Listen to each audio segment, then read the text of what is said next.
가장 큰 벽은 규제였어요. 규제는 정말 규제 때문에 규제가 없어야 돼요. 덥네요. 결정적으로 얘기해서 규제 얘기하면 막 열나.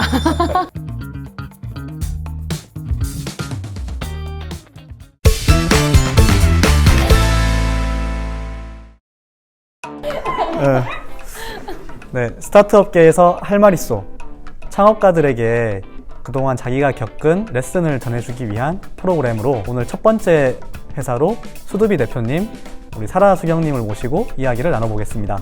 이름은 사라 수경이고요. 사라는 제 프랑스 이름, 수경은 제 한국 이름이고 프랑스와 한국 왔다 갔다 하면서 자랐고 교육은 대학교는 미국에서 다녔어요. 워싱턴 DC에서 정치 외교를 공부하고 몇 년 전에 한국에 들어와서 첫 스타트업 수두비를 설립하게 되었습니다. 수두비는 수가 물수거든요. 그래서 제 이름 수경에서 물수고 느비는 불어로 삶의, 인생의 그래서 삶의 물이라는 뜻인데 그게 사실 이제 초반에 와인을 만들 때 포도로 증류주를 만들 때 가장 기본적이고 깨끗한 그 액체를 생명의 물이라고 얘기하거든요. 그걸 본따서 제 이름과 함께 갑자기 뭐 교회 같은 생명의 물. 근데 최근에 이제 사업을 접으셨다는 얘기를 들어가지고 왜 아쉽게 됐을까 네, 그런 것들을 좀 풀고 그리고 다른 창업자분들이 이번 레슨을 통해서 뭐 이런 점들을 배우셨으면 좋겠다라는 생각이 들어서 이렇게 섭외를 드리게 되었습니다. 회사 소개를 일단 모르시는 분들이 많으실 테니까 수두비는 와인 큐레이션 스타트업이고요. 데이터 기반으로 정기구독 서비스를 하고 싶었어요. 과거형입니다. 다른 이슈들과 규제들 때문에 제가 기존에 원했던 서비스는 결국 못하게 되었어요. 하지만 와인 추천 그리고 정말 와인 가격보다도 정말 사람들의 소비자의 취향을 알아내서 이제 그 취향에 맞게 제대로 추천할 수 있는 그런 서비스였죠. 그렇게 좋은 서비스를 이제 한국에서 만들려고 하셨는데 미국에는 그런 서비스가 있나요? 많아요. 네, 특히 이제 캘리포니아 같은 경우에는 물론 이제 와인 그런 게 좀 활발하게 이루어지고 있어서 그냥 샵에 가서 와인 사는 건 소비자 입장에서는 언제나 더 추천을 바라잖아요. 너무 종류가 많다 보니까 정말 너의 취향과 너의 생활 그런 패턴들을 다 어느 정도 이제 데이터를 갖고 있으면은 거기에 맞춰서 추천을 더 정확히 해주겠다. 그래서 제가 사실 레퍼런스로 이제 생각하고 있던 스타트업들은 거의 다 캘리포니아 그리고 프랑스에 두 군데 있어요. 그거를 보고 이제 한국에서도 하면 되겠다. 아시아에도 이런 게 필요하다. 특히 한국은 더더욱 필요할 것 같다. 다 이제 큰 그런 매장 가서 사는 것도 있지만 좀 부담스러워하는 것 같더라고요. 아무래도 들어가면 뭔가 뭐 마시지? 하면은 뭔가 추천을 또 받아야 되고 저 잘 와인 몰라요부터 나오게 되고 하다 보니까 그럼 오히려 이런 장벽을 다 깨고 조금 더 편안하게 와인을 접할 수 있는 그런 서비스를 하고 싶었죠. 딱 느꼈던 어떤 벽이 있었을 것 같아요. 일단 가장 큰 벽은 규제였어요. 네, 이 규제가 이제는 조금 더 쉽게 얘기할 수는 있겠지만은 사실 처음부터 어느 정도는 알고 있었어요. 이제 리서치를 하고 하다 보니까 규제가 있다라는 걸 알게 되지만 제 마인셋이 되게 달랐던 것 같아요. 그러니까 저 같은 경우에는 규제? 뭐 당연히 있을 수 있지.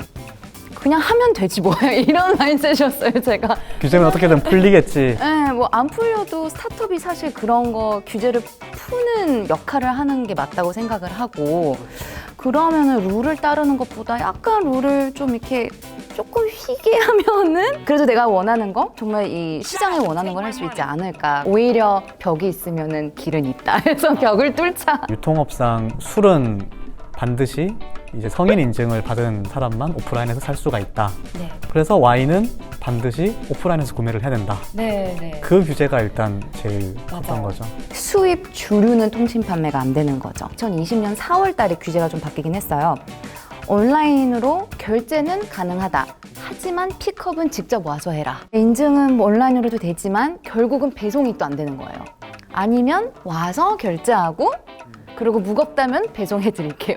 그러니까 결국은 이 두 단계에서 한 단계는 꼭 대면으로 진행이 돼야 되는 거죠. 참 이게 애매한 규제인 것 같아요. 명분이 또 있지 않습니까? 성인이 반드시 먹어야 된다는. 그거에 대해서 이제 어떻게 좀 생각을 하셨어요? 술을 너무 좋아하는 국민인데 솔직히 얘기하자면 저는 약간 벙쪘죠. 풀어줄 거면 아예 풀어주든지 아니면 아예 풀지 말고. 근데 저는 여기서 성인 인증이 말도 안 된다는 게 전통주는 오히려 도수가 더 높아요. 근데도 다 판매와 배송이 가능하잖아요. 그래서 도대체 그러면은 이유가 무엇일까? 전 제대로 그럼 why를 달라. 이유를 얘기해주면 되겠다는데 아무도 얘기 안 해주더라고요.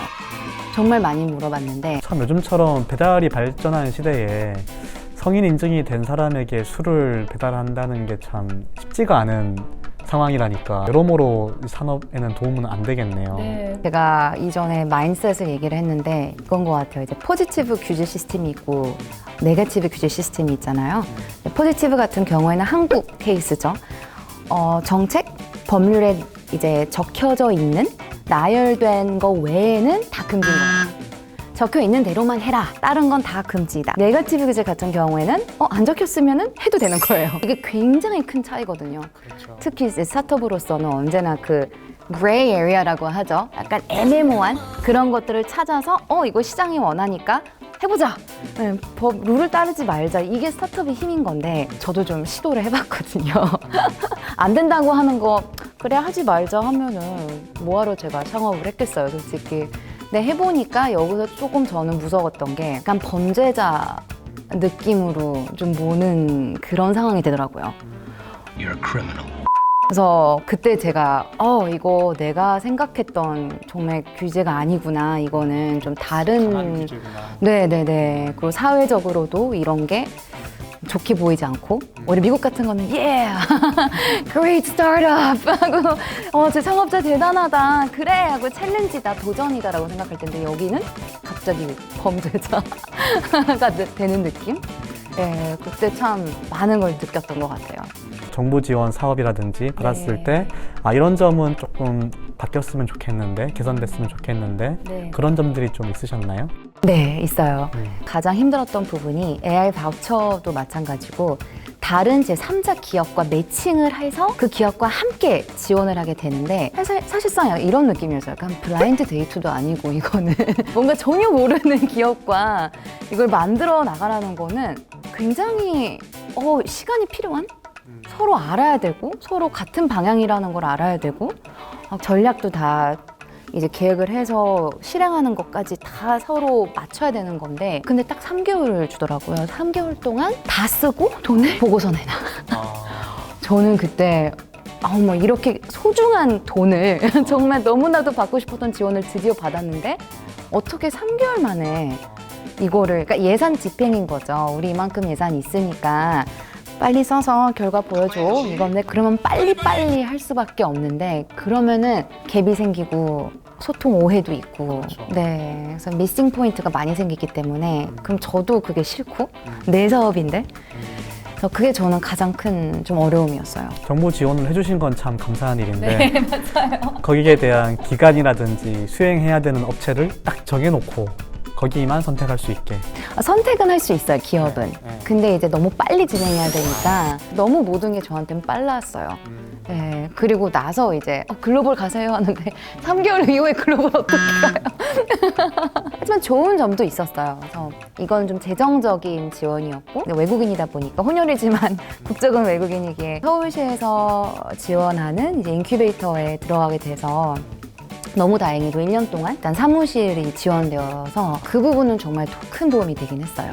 1년 동안 아무래도 또 코로나도 있고 하니까 어떻게 될지 모르겠고 피부팅 막 했으니까 뭔가 또 고정 비용까지 나가면 힘들었을 텐데 네 그래도 팀원들이 만날 수 있는 공간이 있어서 그거는 큰 도움이 됐죠. 좀 아쉬운 게 너무 외국인들을 좀 따로 이렇게 두다 보니까 좀 외국인 창업자 버블이 되는 거죠. 그 버블이 한국에서 생존을 하려면은 당연히 한국 창업가들하고도 같이 소통이 있어야 되고 뭔가 서로 도와주고 해야 되는데 기회가 있으면 오히려 한국 창업가들도 외국인 창업가한테 배울 수도 있는 거고 이제 왔다 갔다 할 수 있는 좀 교류가 될 수 있었는데 그렇죠. 원래 창업을 한다는 게 나 혼자 잘나서 되는 게 아니라 주변에서 수많은 분들이 도와주시고 조언을 주셔야지 성장할 수 있기 때문에. 네, 맞아요. 그 일단 규제가 없어야 돼요.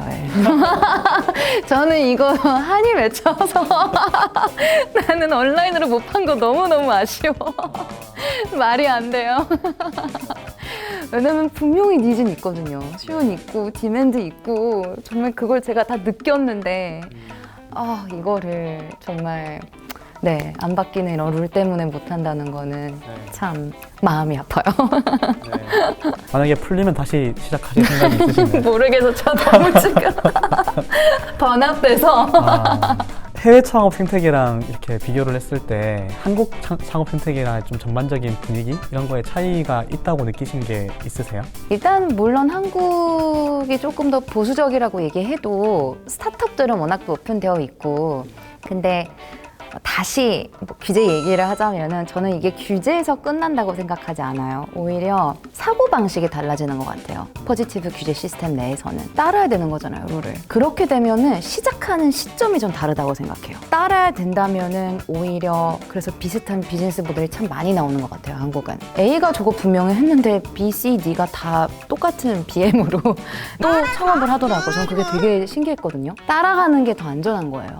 비슷한 거에서 오히려 후발자지만 더 잘할 수 있는 거니까. 하지만 일단 규제는 없는 거는 확실하니까. 룰이 없다 보니까 오히려 따라해서 더 잘하는 게 성공일 수 있는 거죠. 그래서 오히려 그 사고방식이 굉장히 다르다고 생각하고 미국에서는 정말 해결하고 싶은 문제를 찾아서 나만의 솔루션을 통해서 이제 창업을 하는 거지 굳이 똑같은 솔루션과 똑같은 BM으로 하진 않겠죠. 저는 그 사고방식이 저한테는 사실 가장 답답했던 것 같아요. 따라해라 하는 거. 그냥 적혀있는 대로 해라. 아니, 없어요. 저는 이유를 모르면 아니, why를 없어요, 모르면은 굉장히 좀 잘 못하는 사람이어서 그래서 이번에 이제는 내가 할 거 다 한 것 같다. 당분간 일단 지금은 접자라는 결론을 내리게 된 거예요. 수두비 같은 작은 스타트업에는 끝나는 거니까 네 목숨이 날아가죠. 생명의 물이 아니에요 이제 죽음의 물. 결국에 그 주주를 규제하면서 생기는 어떤 베네핏은 오프라인에서 파는 거니까 오프라인 매장을 가지고 있는 대기업들 입장에서는 맞아요. 보호하고 싶은. 그래서 이게 참 아이러니한 게 규제가 사실 약자를 보호하기 위해서 규제가 생기는 거잖아요. 근데 너무 모순인 게 오히려 픽업은 무조건 대면으로 규제가 바뀌면서 일어난 일은 정말 다들 편의점 가서 픽업을 하는 거예요. 하지만 편의점을 보유하고 있는 게 다 대기업이잖아요. 저 같은 경우에는 픽업 그런 포인트를 제가 그렇게 많이 만들 수가 없는 거예요. 사무실은 하나고 결국은 대기업이 위너. 결국은 또 그들한테 가는 거죠. 편의점 이렇게 또 많은 나라는 없잖아요. 그래서 그런 걸 보고 이건 또 되게 좀 모순이다 정책 자체가. 이게 의도가 아니었을 수도 있겠지만 결국은 또 이렇게 되는구나 하고 그것도 좀 많이 아쉬웠어요. 지금 너무 재밌는 게 미국, 호주, 프랑스에서 메일이 지금 굉장히 많이 오고 있는데 수출하고 싶다고 한국으로 한국 시장 진입을 도와달라고 저한테 부탁을 하더라고요. 이제 접으니까 또 이런 메일이 들어오네요. 근데 그거말로 한국 시장을 지금 정말 이제 신경을 쓰게 되는 거죠. 집중을 하게 되었고 아시아는 한국 시장 괜찮다. 무조건 수출하자. 하지만 한국은 아직 과연 그러면 샵만 늘어나는 거고 뭐 그것도 괜찮을 수도 있겠지만은 제가 봤을 때는 규제가 한 2년 후에는 풀리지 않을까요? 제가 2, 3년 지나면 풀릴 거는 같아요. 이렇게 말씀하시면 또 그거를 정책 당국자들이 보고 풀어야겠다 생각할 수도 있을 것 같아요. 아니면 반대라고 생각하실 수 있는데 앞으로의 계획은 어떻게 되시는 거예요? 일단은 수드비 법인은 이제 더 이상 없고요. 꼭 제가 풀타임으로 수드비 안 하더라도 와인을 사랑하는 마음으로 컨텐츠는 계속 개발은 할 것 같아요. 제가 좋아하는 거니까. 그래서 일보다는 약간 패션 프로젝트라고 해서 좀 나의 열정은 아직 있으니까 그거는 편안하게 하고 다음 단계는 지금 좋은 제안이 들어와서 미국 스타트업이고 좋은 제안이고 언제나 문화를 잇는 역할을 굉장히 좋아해서 그런 문화와 또 브랜딩과 세일즈 스킬을 같이 이렇게 포지션이 어떻게 좀 생겨서 그리고 이커머스가 가능합니다. 이거는 그래서 저의 한을 좀 풀 수 있을 것 같아요. 네, 그래서 그거는 아마 가을에 곧 시작하게 될 것 같아요. 오늘 이렇게 나와주셔서 좋은 네. 말씀 많이 해주시고 또 이렇게 필요한 것들을 말씀해 주셔서 감사합니다. 한을 풀 수 있는 자리를 만들어줘서 감사합니다. 나중에 또 규제가 풀리면은 또 새롭게 진출하시는 모습 또